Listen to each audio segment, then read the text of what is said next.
Alright, entonces... Muy buen día, bienvenidos a todos. Un episodio más de Vatos de Lujo, episodio número 20 de el primero del año del 2021.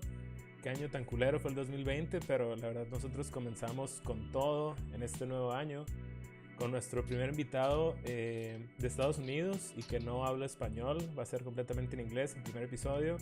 Cory Schmitz con nosotros, con un grandísimo portafolio de diseño gráfico para videojuegos, chingoncísimo a propósito. De hecho aquí en el canal creemos que como que impacta la cultura de los videojuegos de muchas maneras, ¿no? Porque su trabajo está como en estudios o en videojuegos o en medios, en todo. Muchas cosas que a veces no sabes, pero lo hizo este vato, entonces está bien chingón tenerlo con nosotros en Vatos de Lujo y nos da un putero de gustos que estén ustedes con nosotros para verlo en vivo o que lo estén viendo después. Muchas gracias y esperamos hayan tenido un excelente comienzo de año y gracias por estar aquí. De aquí en adelante va a estar en inglés, pero va a tener subtítulos en nuestro canal, así que no se preocupen, para todos los que hablamos español va a haber subtítulos para ustedes y muchas gracias por estar por acá. Welcome everyone, this is the first episode of Vatos de Lujo from this new year, 2021. It was like the most horrible game. Go to YouTube. Yeah, it was like a horrible year last year. Getting up the mindless 2021, self-indulgence in it's like Spotify. has it like pretty easy to be a good year, and we're really glad to have you with us, Cory. Thank you so much for being so accessible and to talk with us about your amazing work about graphic design and video games. So how are you, man? Pretty good. Yeah, thanks for having me on. Glad to be here. Glad to be on your first show of the new year. Yeah. Hopefully things are better For everyone. Yeah. Yeah, hopefully. It was a hell of a year. And well, your work is amazing, man. First of all, I think you're impacting like video game culture hugely through your work. So it's amazing to have you here to talk about that. I'll present the team like always. How are you, Sandin? I'm doing well. Just really glad that Cory was able to join us for this first interview of the year. I think we're starting with the right foot. Yeah, pretty much that. Awesome. So Cory, like everyone, we all know you. We all know what you do in your work. But I don't know if you can make a quick introduction of yourself. We all know you're a graphic designer, but you would say that you're especially like a video game graphic designer, you would say? Yeah. I do non-video game stuff, but mostly video games. Yeah. So my specialty is video game design work. A lot of branding with logos.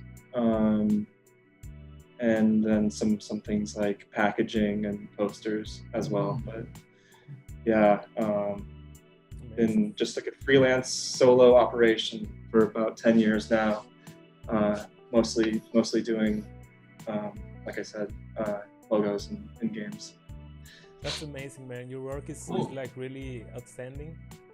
And we would like to know how it all started. You know, how did you come to start working with video game related graphic design? I think it was the first works that I know of you. It could be like Sword and Sorcery, I believe, but maybe it goes beyond that. Can you talk about how it all started? Yeah. It all kind of started around with Cappy Games, the people who made Sorcery. So that's a good. That's a good pickup there. I mean, I always liked games a lot, even when I was a kid. But I wasn't crazy about them when I was a kid. I like really enjoyed them, but it wasn't like my main thing. And then I got like super into them in like later in high school and then in college. And then I realized, it was more than just like a hobby, I guess. I had a real attachment. And then in college, art school, for my final, my thesis, I made like a video game magazine with all these artists, and I had a lot of my classmates draw their favorite game art or do designs around their favorite game art.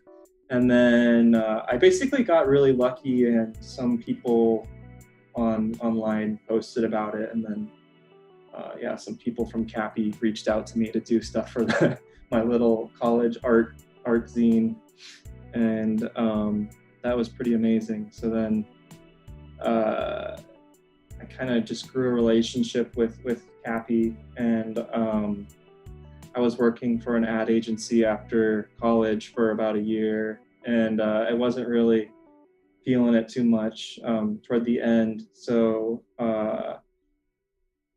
I'd been kind of on the side working on Sound Shapes, the game. I don't know if you've ever heard of that game, with Queasy Games in Toronto, and they were kind of partnered with Cappy. So I wanted to quit my job, and I asked them if I could come work on the game in Toronto, just so I could kind of start my freelance career and not be, not just dive right in, kind of have a little bit of security, at least like a few months planned out, so I could kind of gradually dip my toe into freelancing. Luckily, it all worked out, and I was able to go to Toronto for a few months, work on Sound Shapes with Queasy, which was kind of like a co-production with Cappy in a sense.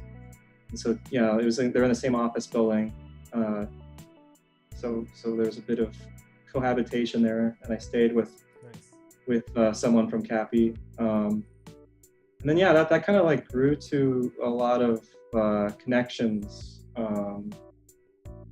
So like Jim Guthrie was doing the soundtrack to Sorcery, and then they asked me to do like some art for the soundtrack, so I did a little print, and then I feel like it was just kind of like a snowball effect, because and then like someone from Naughty Dog saw that, I think, and asked me to do some Uncharted shirt, and then someone from Joystick saw that and then asked me to do a Joystick shirt. Joystick was like the blog before Polygon, kind of, on AOL.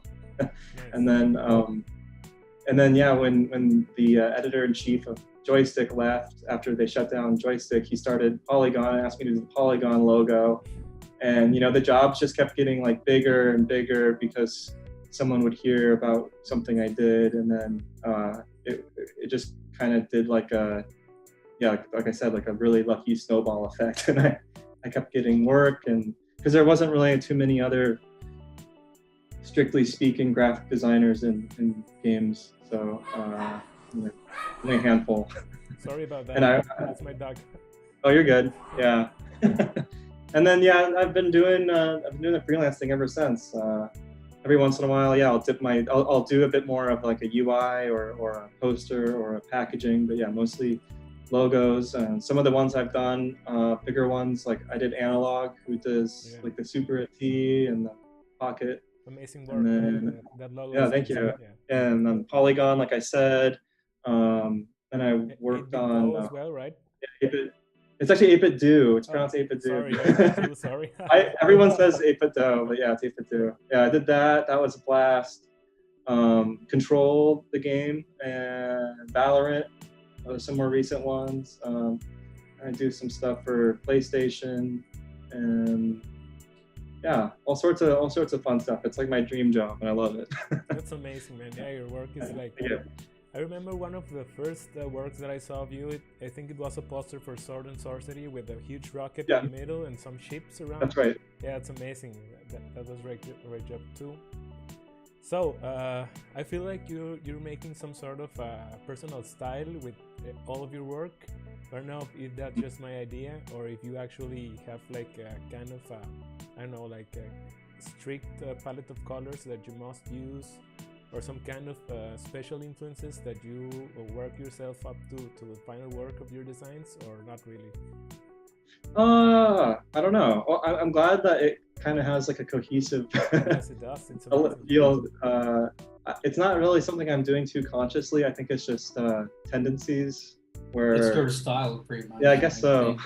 Yeah, I never mean for it to happen. It's just, I guess that's how it turns out. So, I guess I see it like if someone asks me to do a logo, it's kind of like I'm solving their problem for how they want the game to be seen in a certain way, and I guess I come to the same conclusion sometimes, but with variations. So I guess after a while, you just kind of find the right way of doing things that fits your own style, and it makes some things look recognizable in that sense. Yeah, it makes sense. So, do you have some kind of a top 3 logos that you made that you come? Oh, yeah. Well, I think I like the analog branding a lot. That one was fun because you don't really get an opportunity like that to do like a logo on hardware, especially video game hardware. It's it's mostly just PlayStation, Xbox, and Nintendo, and you can't really do a logo for any of those because it's so random. It's like very high up. I'm assuming. But and so an opportunity to kind of make your own one of those was very cool because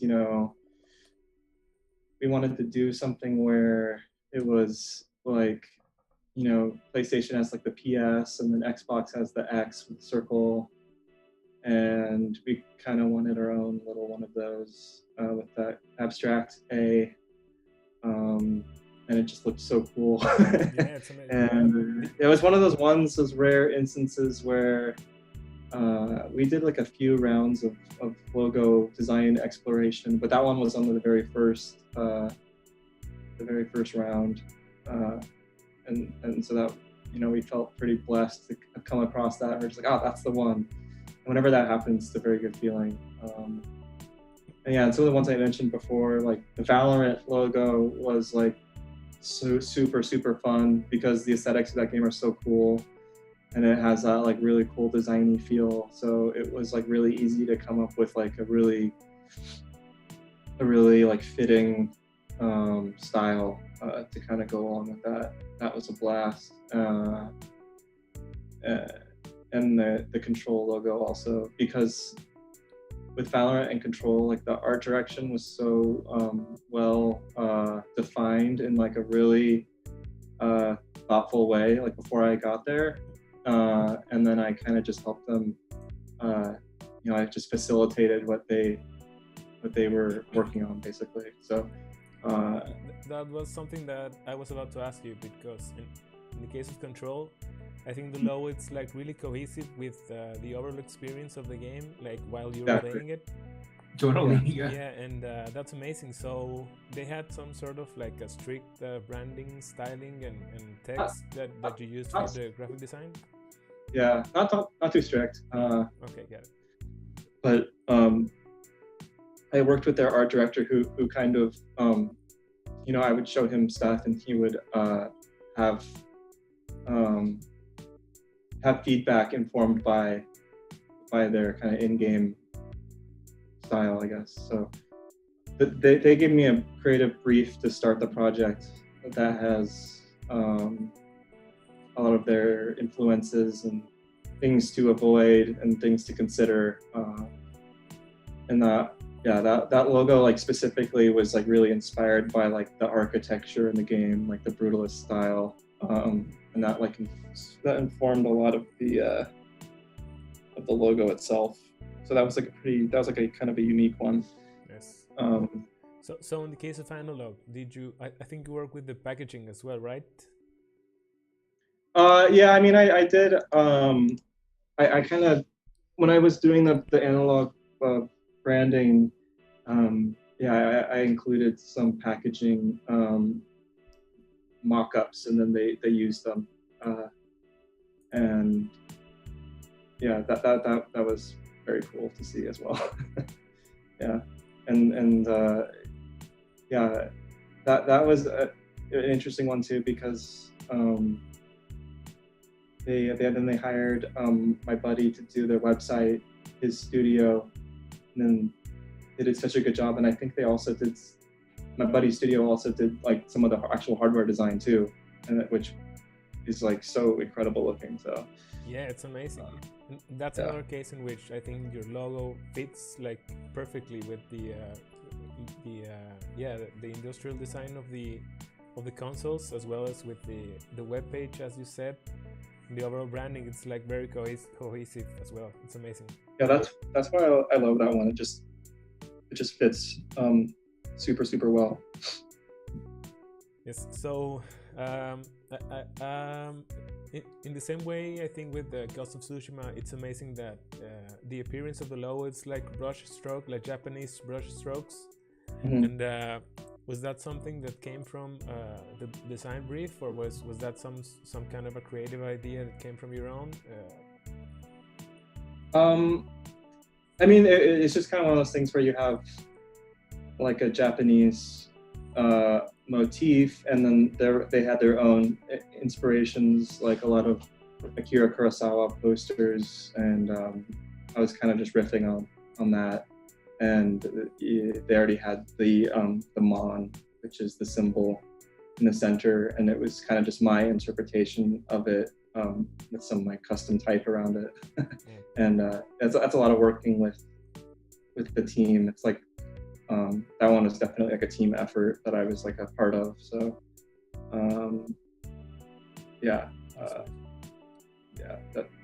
Oh, by the way, there might be moments that might take me to some kind of NDA sensitive information. Oh yeah. If I do so, just tell me, hey, I can talk about that. Sorry.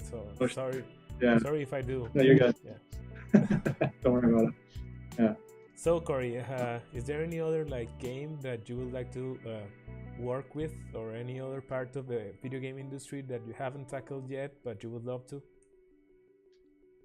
Yeah, I mean, I'd love to do something like a Kojima project. Would be really cool.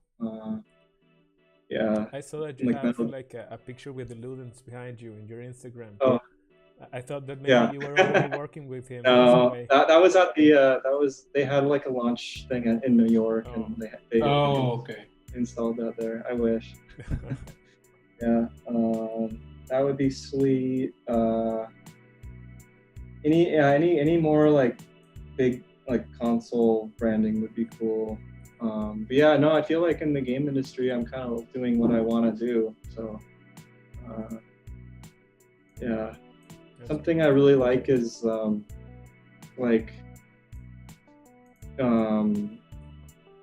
you know how like, did you ever play Wipeout, like the PS1 game? The racing game? Yeah, I have played. Well, I have played the beta one.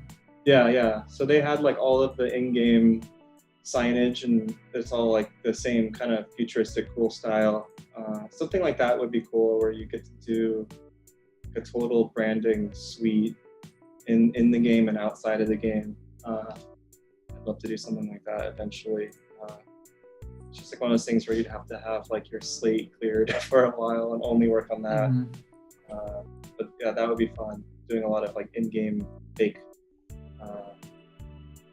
logos, not fake, but you know, fictional logos. Yeah. That's amazing. So I wanted to ask you about the Valerian Project. That's another example in which I think your logo fits amazingly with everything else that they're doing, like motion graphics and the design of the game itself and the characters and stuff. So how did it came to be? You know, did you just receive like the same story? Did you receive a design brief that also already matches the overall other creative stuff that they're doing? Yeah, I mean, I don't know how deep I could get into it, but it was a similar thing where we it was a bit more involved on Valorant, where I visited their office and played the game and stuff before it came out, and had like a big long briefing, and it was more it was less defined at that point for sure. So it was a bit more of like a ground up kind of thing, and a lot of working with their fantastic art team, and then their team and some other like external designers like really took it and ran with it to kind of build out that whole style. that you see in like all the motion graphics, which are incredible. So I mean, my contribution is it's like the logo, and then working with them on the colors and stuff, and then they kind of, everything else is kind of on their own. Extrapolated from that. Yeah. Nice. So Cory, do you have any specific influences that you use for your own work, or not really? I do. I mean, I used to way more. Like when I was like starting out, like I would download a bunch of like my favorite designs and kind of reference them when I was making stuff. Stuff I was inspired by, but that's kind of like gone away over the years as I've kind of like naturally progressed from that, I guess. And now I don't really look at anything anymore when I'm making stuff. So, but yeah, I mean, Designers Republic, there's a studio. They did all the Wipeout graphic design. They're incredible, and just the kind of I don't know, a lot of like the graphic design mainstays I really like from like I like Saul Bass and Herb Lublin from like the 60s and 70s style. I guess I really like the boldness, and a lot of their like type choices were inspiring to me. Not as far as like really contemporary stuff, nothing like too specific.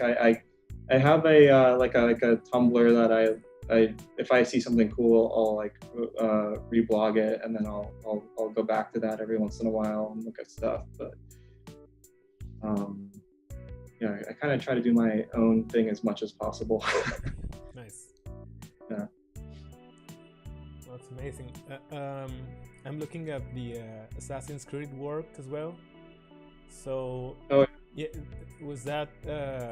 Did you have like any room to work on, or was it something like they have very strict kind of design that they needed, or how that project went along? Any of the Assassin's Creed stuff, I don't think ever got across the finish line. that was all kind of like you know, they approached me to work on it, and then went with another direction, and then I was like, hey, can I post this? And I said, okay. Nice. Not, it's amazing. Yeah, it's like really, your logos are great. They should have been used. Yeah. No, it's all good. They're lost. So. Yeah. I see. So I think we've talked about the AAA industry work that you've done, but you work a lot with independent games as well, and studios. So the connection, I think it has been like a snowball as well, I believe. But have there been like any top projects that you have liked to work on the best?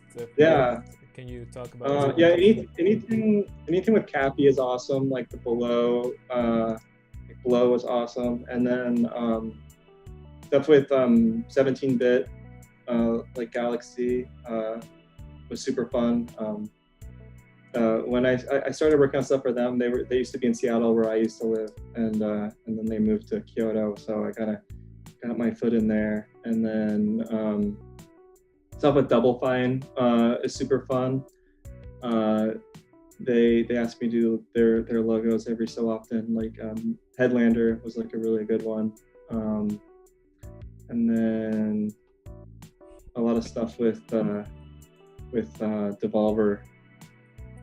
Digital, like Gungeon and the Swords of Ditto, and there's a couple other ones. But I love doing indie stuff too. I think you can get really expressive in indie game logos. Yeah, I've seen that you work with more colors, like more colorful artwork with indie games. Yeah, maybe. Yeah. Yeah, I think it's just sometimes to go with the art style, it just has to be a bit louder, maybe. Yeah. Yeah.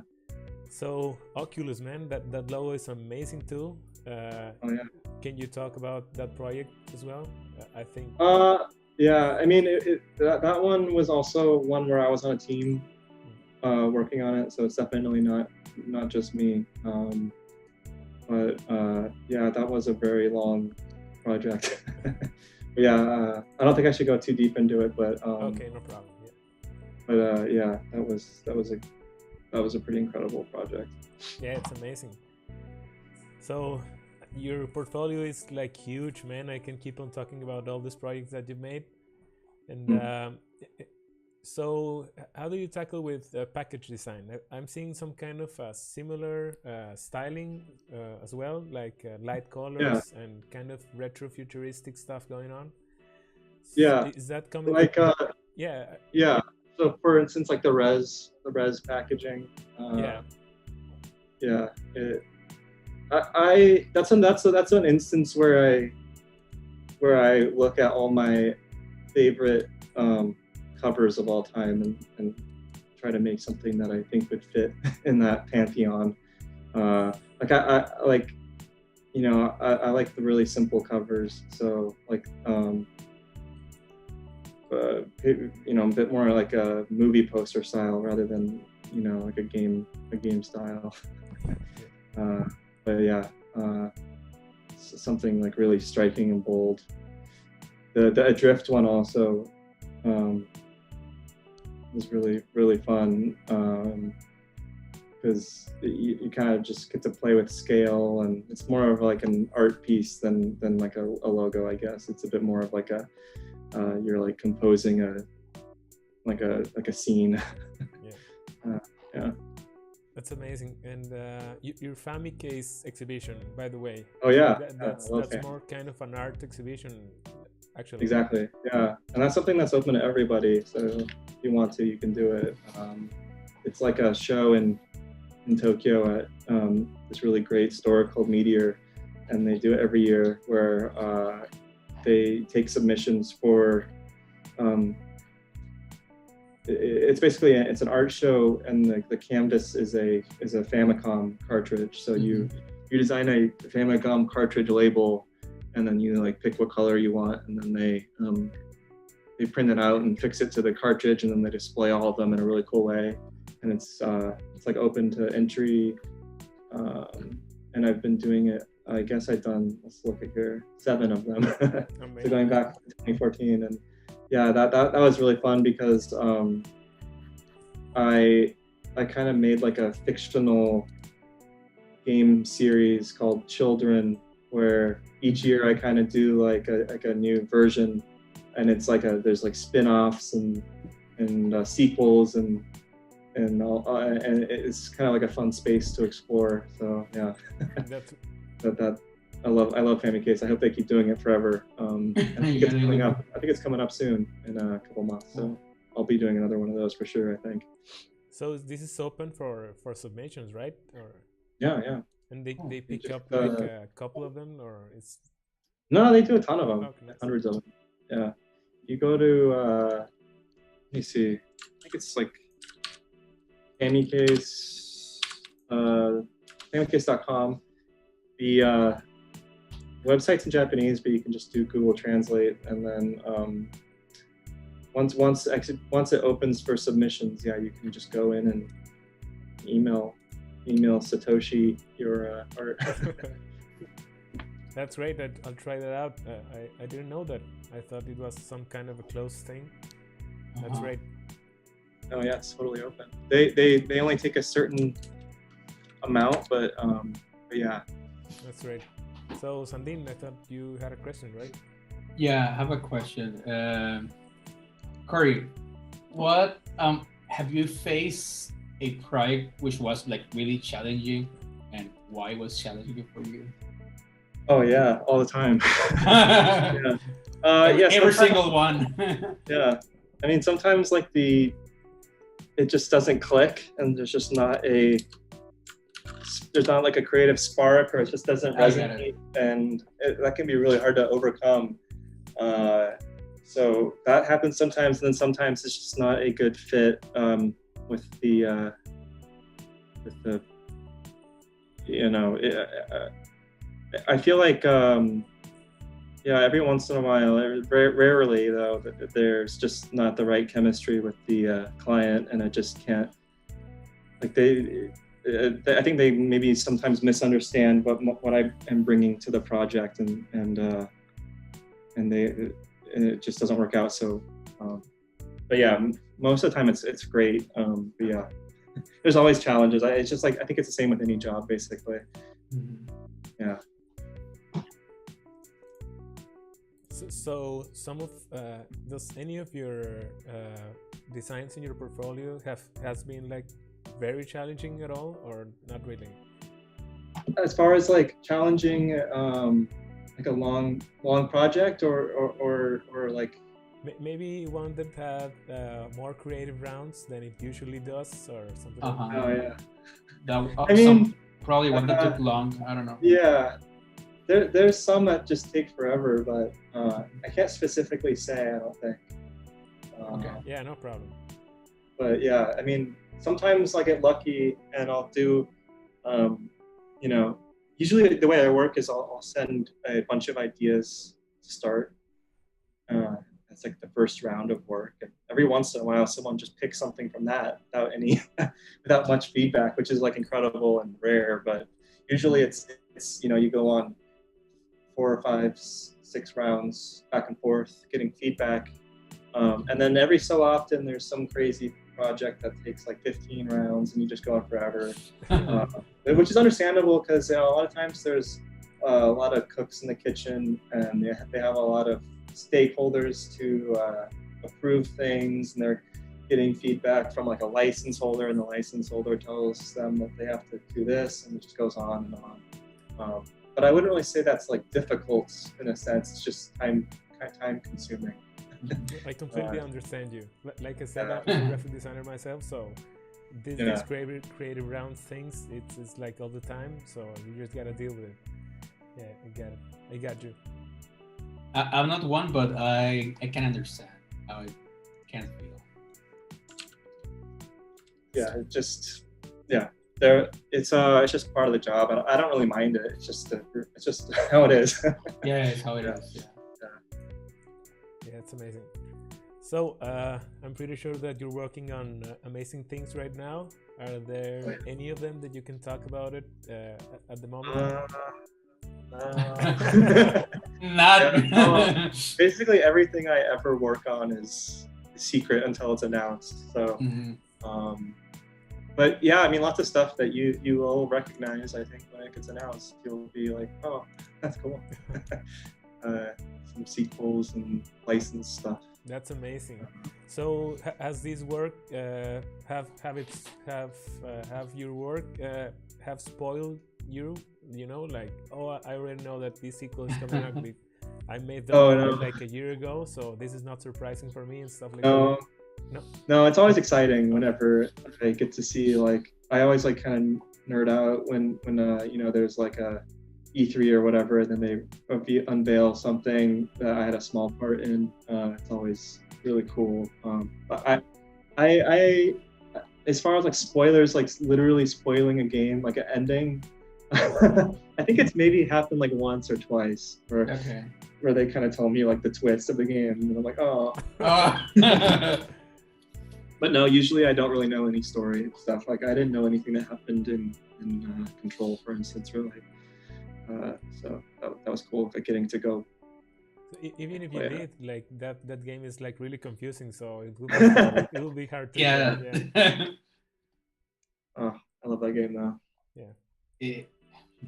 That's amazing. So, I think most of the people that are watching this show, Vatos de Lujo, it's like from kind of a learning standpoint or a learning mindset from our guest. So I would like to ask you if there's any like general recommendation for anyone out there that is a graphic designer or does creative art in some way, that he or she would like to come up to the video game industry and work it out like professionally, just like you do. So what could be a good way to start on the video game industry for graphic design? That's really tough to say. It's very difficult. It's like so much of it is just getting really lucky or having that privilege to be able to, like, for instance, like a lot of the ways I made connections was going to shows like GDC and IndieCade, and that was not everyone could do that before, because it's expensive, and now you can't do it at all because of COVID. So that's one thing that's out the window. And another way I really got started was doing like a passion project for myself, which I know not everyone is in the position to be able to have that time. So it's tough to say. I mean, if you have time and are able to work on your own personal projects for game, like your own stuff, and share that, that's the best way I could think of getting kind of that organic attention. But it's a ton of work. You got to build a portfolio,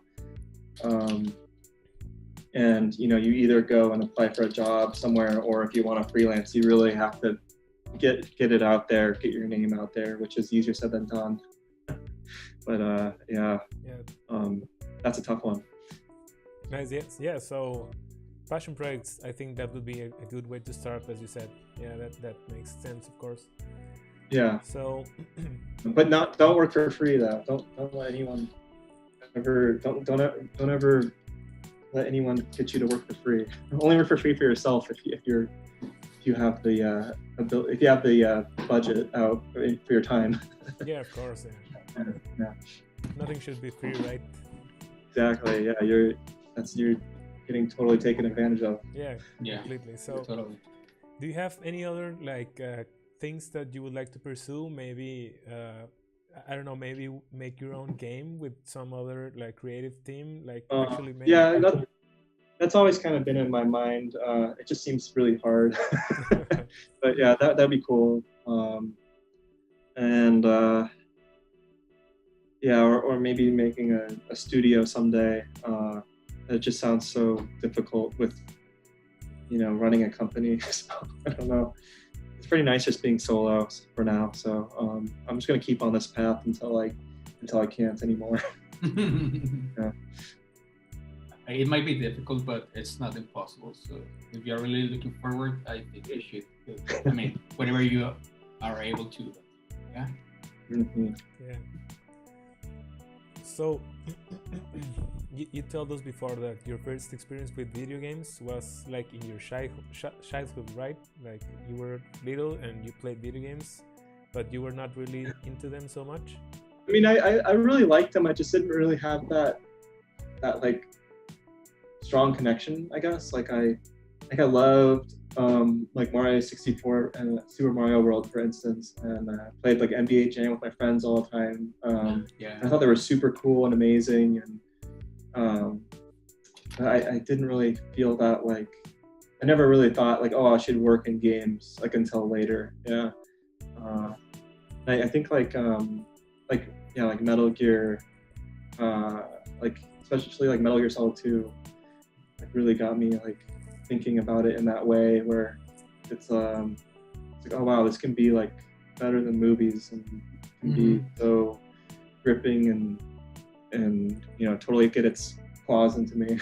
I think you're the third person to tell us exactly that Metal Gear make them feel oh man, this has to be my profession. I gotta work in this thing, Yeah, Metal Gear has something that triggers I guess so. that. Yeah, it's amazing. So do you have a favorite console, in any of its generations? Oh, of all time? Yeah.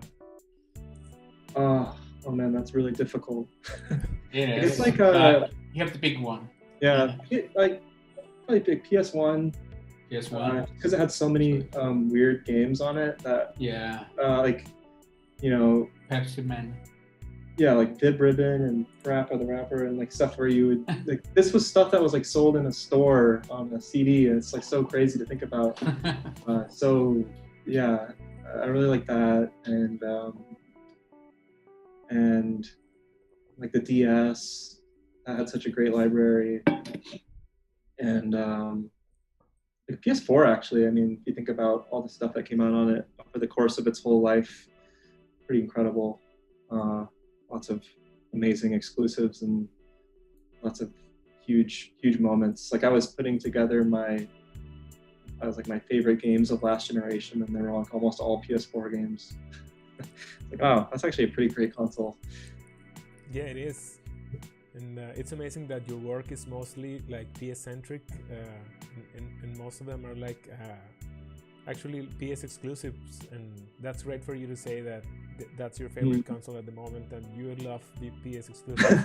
That's really, yeah, really might be biased. Yeah, but, yeah. No, but it's awesome. You know, like you're really enjoying your job. It must feel like amazing. Yeah, it should feel like satisfying. So are you expecting any games for this next generation? Oh, am I like excited for stuff? Yeah. Yeah, I'm really excited. Like coming up soon, the Nier replicate. Remake. I'm really excited for. That was really due for a remaster or remake. And then like Elden Ring, really excited for. And I have a list. Let's see. Resident Evil Village, Shin Megami Tensei 5, and Hollow Knight, the new Sultan. Yeah, those are my big ones, and Breath of the Wild too, whenever that comes out. Yeah. And I was really into the. Did you see like the trailer for Pragmata? Yes, it's the like Capcom game. Right? Yeah, that really intrigued me. Yeah, that looked really cool. So I really like Capcom, so I'll be excited to play like new Monster Hunter and new Resident Evil. So yeah, those are some big ones.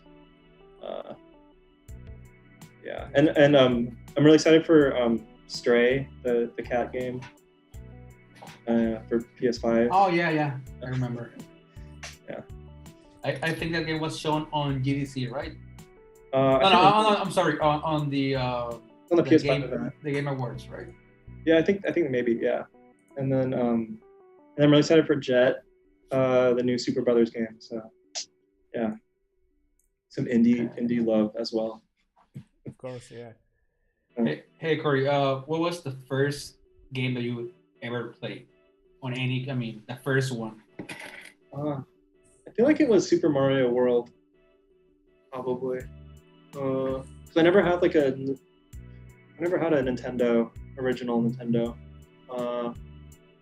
And I have really vague memories of playing Super Mario World, and like that has to be the first one, I think. Yeah. And then like Donkey Kong Country.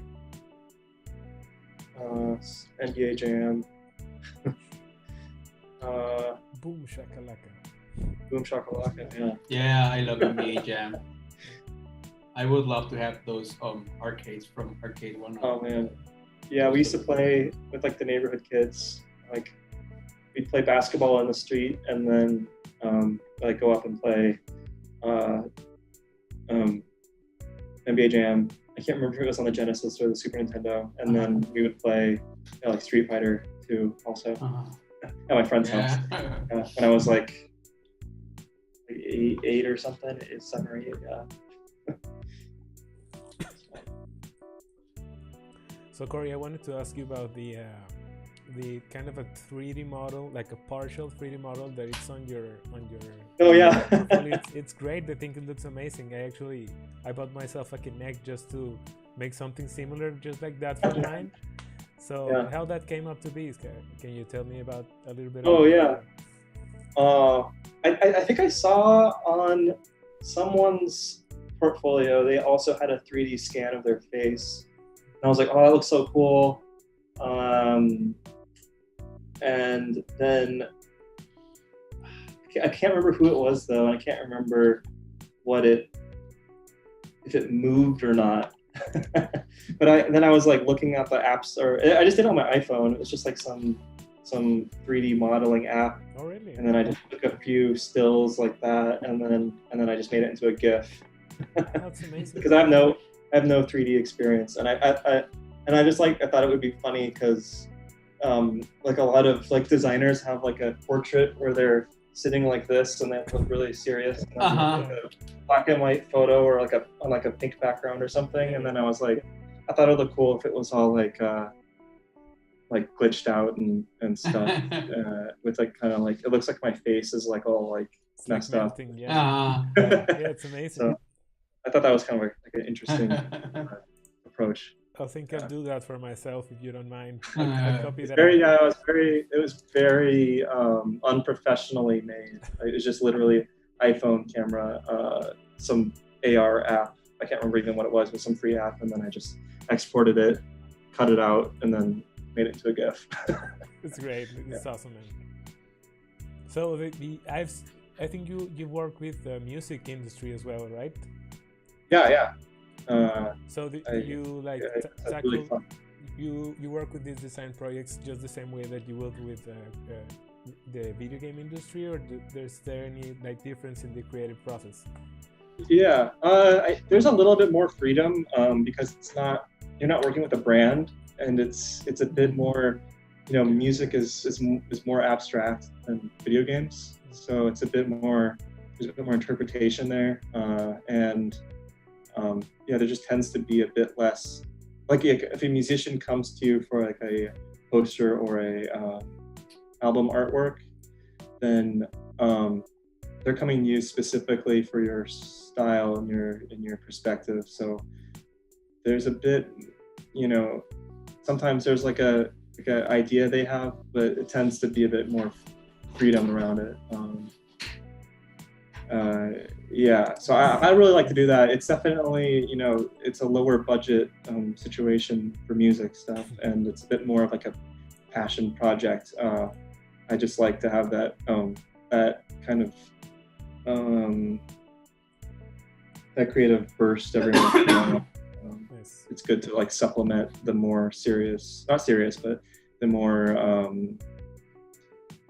I guess my main work, which would be like the game logos. So it's a good balance there. The Baths compilation album, I think it's amazing. The work that thank you. Yeah, it's great. It reminds me kind of like Aphex Twin-ish kind of album-ish kind of style. Sure. Do you like Aphex Twin? Is that something of your inspiration? I love Aphex. Nice. Yeah. The Baths stuff. I feel like I just got to have a lot of really fun freedom there, and then Will, who's Baths, Will Weissenfeld, he kind of gives me feedback on what to change and whatnot. But yeah, definitely inspired by that kind of Aphex Twin era a little bit, for sure. Yeah, it's amazing, man. So the Res album, and every work that you made for Res, it's amazing as well. Res, yeah. That was crazy. That was really fun. Because that was one of my favorite games, and when they brought it back, it was. I've never so played cool. it. Is it great? I think it's amazing, right? Yeah, I think it's one of the best games ever made. Yeah, Res, especially if you play it in VR, it just got better. Yeah, it's in my top 10. I would say. That's amazing. I'll try it as soon as I can. So yeah, if you have like a Quest, Oculus Quest or PSVR. I don't. I'm about to buy one. The Quest 2, that if you get the Quest 2, it's great.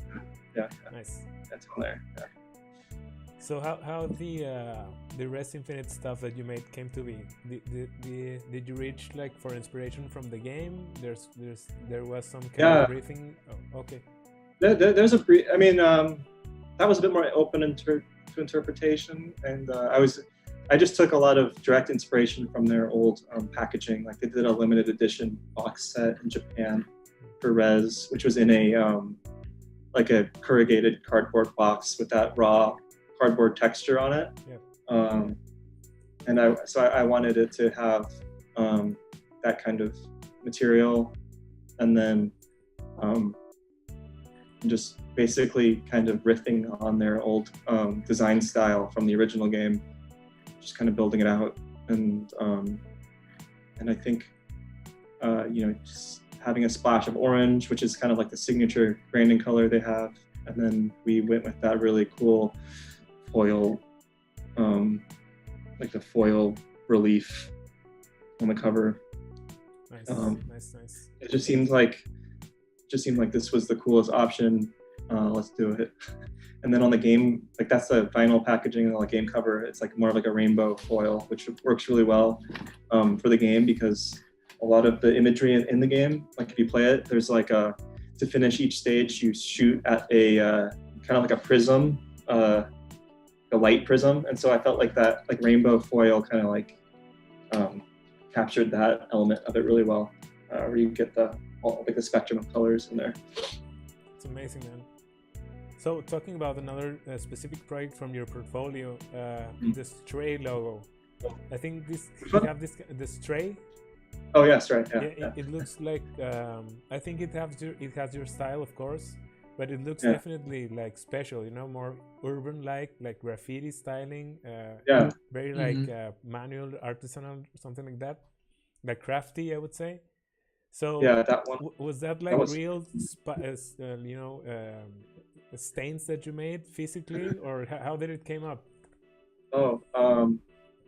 That was one where I was having a bit of difficulty coming up with a logo for this game, because like if you've seen any of the screenshots or watched the trailers, they have all this like really fantastic in-world game art, and it all looks so good, and I wanted to have it kind of echo that, but it wasn't like I had all these ideas and they weren't quite hitting perfectly. and then I think I remember it was one of the devs specifically kind of drew out like a really rough like idea for like a graffiti thing, and then this was kind of my interpretation of that. And as far as like the materials go, I think I like drew it out in Illustrator as like a straight up vector, like a really sharp looking thing, and then I think I for this one printed it out on my printer and then scanned it back in so it kind of get that rough effect, and then I threw some I can't remember if I made my own spray paint effect for this one or not. I do a lot of stuff where like I'll take out not for this logo specifically, but for other ones I'll do like I'll use like Sumi ink or something to do like a cursive logo and scan it in. I can't really draw very well, so I'll do something kind of rudimentary by hand, and then I'll scan it in, and then I'll make it into like an image on my computer, and then I'll adjust it from there, just using the kind of organic lines and just to get that kind of natural look. Or I'll take like a logo and print it out, and then like rip it up, and then tape it back together and scan that back in to get like a cool effect. So every once in a while I like to have like kind of like an analog style. It kind of looks like that with Stray. That's why I asked. It looks like very natural. The spray is like really realistic. It's amazing. Yeah. So speaking of materials, with the we're coming back to Sony. If you have NDA about something like this, sorry about that. Yeah, let's just skip all the Sony. Oh yeah, sure. It was just the cup, the Indies cup. It's amazing. That one I could talk about. Oh, that's right. So the materials, did you guys pick them up, or how did it come up? It's like great. The gray and the light orange down below. It's like really awesome. That comes from the material, right? Or yeah, I don't know. The cup was chosen for me, and I just made the design. Okay, got it. But I think I Am 8-Bit did the production of that, and so they are to be commended for their material choice. I Am 8-Bit. Yeah. Well, I think we reached every question that we had. Okay. Is there anything else that would you like to tell us about in any way about your work at the moment, or about my work? It's also it's also buried under contracts and stuff. Oh, So no. just look forward to it, and you can look at my Twitter and get my when I make something, I'll post it on there. Will do. I just saw that you uploaded some photos from Cyberpunk, I believe. Oh yeah, that is fun. I have been I guess over the past couple of years, I've been getting into like photo modes in games a lot, and I'll just kind of treat it as, especially during quarantine, I was treating that as, because in normal times I like to go out and take a lot of pictures as like an amateur photographer, and so then once we got locked in, I was doing that in Last of Us Part 2 and Ghost of Tsushima and Cyberpunk a lot. Just they have such great photo modes, and I was kind of doing some virtual tourism. So if you go through my Twitter, there's a lot of screenshots. And I like to compose them, looking just perfect. Yeah, that's a lot of fun. Yeah, they look great, man. So thank you so much for your time and for talking with us about your amazing work, man. Thank you. Thank you for having me. Yeah, it's really fun. And well, thank you guys for being here with us. Thanks for coming up to talk with Cory about his work. It's amazing. Muchas gracias a todos que vinieron con nosotros por venir a este episodio de Vatos de Lujo. Este fue el primero en inglés. Como les comento, gracias por estar en el en vivo, pero vamos a tener subtítulos para cuando esto esté arriba pronto. Yo creo que a partir de mañana ya van a estar arriba. Muchas gracias por caerle, siendo nuestra primer transmisión del año literalmente, además el primer episodio de Vatos de Lujo del 2021. Tenemos más sorpresas próximamente, algunas en inglés también, que no se les haga raro de ahora en adelante, quizás que algunos invitados no hablan español, pero pues vamos a tener subtítulos listos para ustedes, tropicalizados, no nada más traducciones acá culeras. Thanks again, Cory, really, for your time.